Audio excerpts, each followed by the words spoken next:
What's up, y'all? Showmaster Lee. And Lulu. All right, y'all. It's more Sabaton. Yeah. This is the way I learned about my history. This time, it's going back to around World War II with the Screaming Eagles.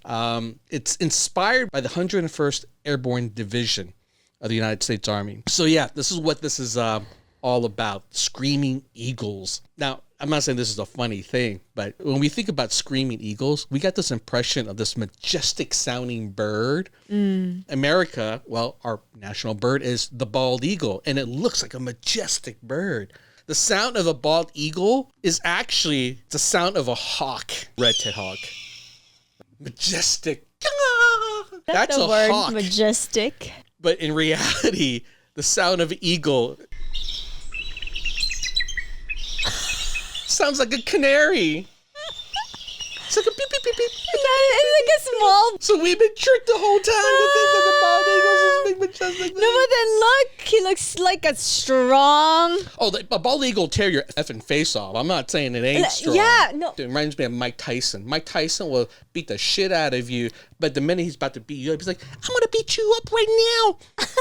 He's like, are you Michael Jackson? You know what I'm saying? Like, yo, man, I'm going to have to tear your face off. Oh. All right. So as we listen to Sabaton Screaming Eagles, let's not have that color Yes. the song. Oh my gosh. By the way, if you want to hear some wicked wild stories, you got to check out my channel. And if you want some hotness, check out my fantasy show. Ooh, it put some production into this.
So basically, these are I believe, the paratroopers that are basically flying in, and yeah, that sounds like the scariest shit ever going to dropping in. But yeah, so this is what they're all about. I remember seeing footage about something like this, and it was a heartbreaking scene because when they fly over and they drop the paratroopers, it sounded like, all right, one person went after another. They literally just push everyone out as fast as possible because they had to find each other.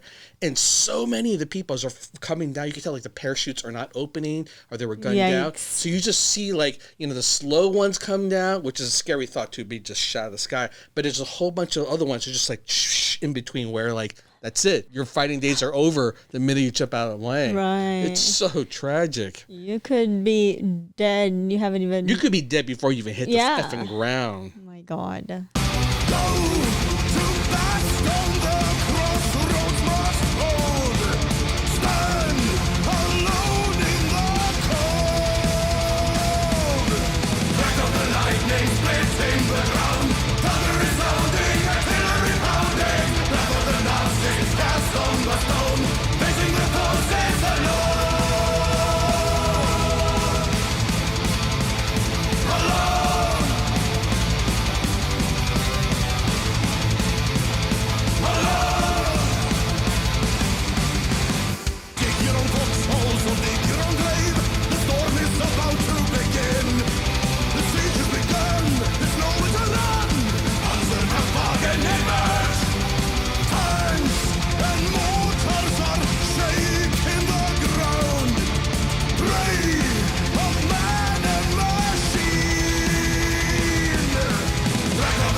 I need a breather.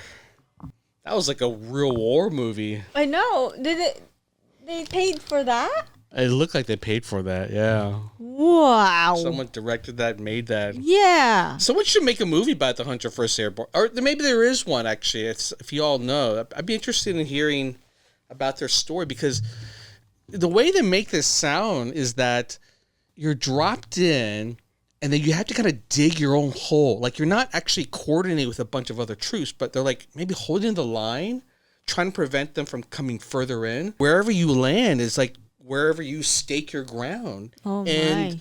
it's not like they have active communication all the way back to base or anything like. So, like, just alone, you don't know, like, if you're supposed to go back. You don't know how long you're supposed to be there. You hope to dear God that messenger, like, is relaying information back and forth to you that, hey, you know, we're going this way, we're advancing this way, or the war's been pulled back, come on back. Just the thought of, like, knowing you're out there for who knows how long is scary enough. Right.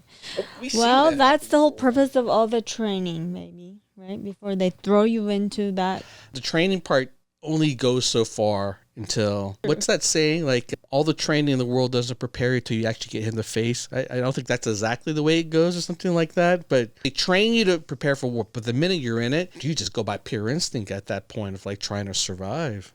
Oh my God. Scary. We've seen that in a couple of movies now where people aren't sure what to do when they're kind of left, like in the middle chaos of war, being abandoned or not sure like who you're shooting at.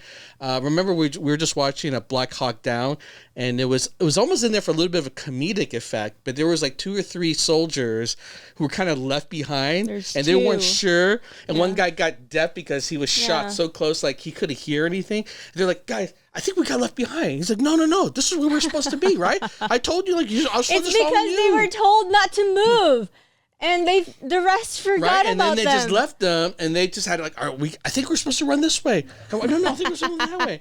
Like, that's God. So it was kind of comedic, but like that was just sheer frightening to me of like how you could be left behind and not sure what to do. Well, hopefully now they all have their cell phones or something. You believe everyone's got AT&T coverage out in the middle of I the war. don't care. So. It's a form of communication where, hey, Lulu, where you at? You serious? You Or believe I'll be like, hey. every soldier is outfitted with an iPhone?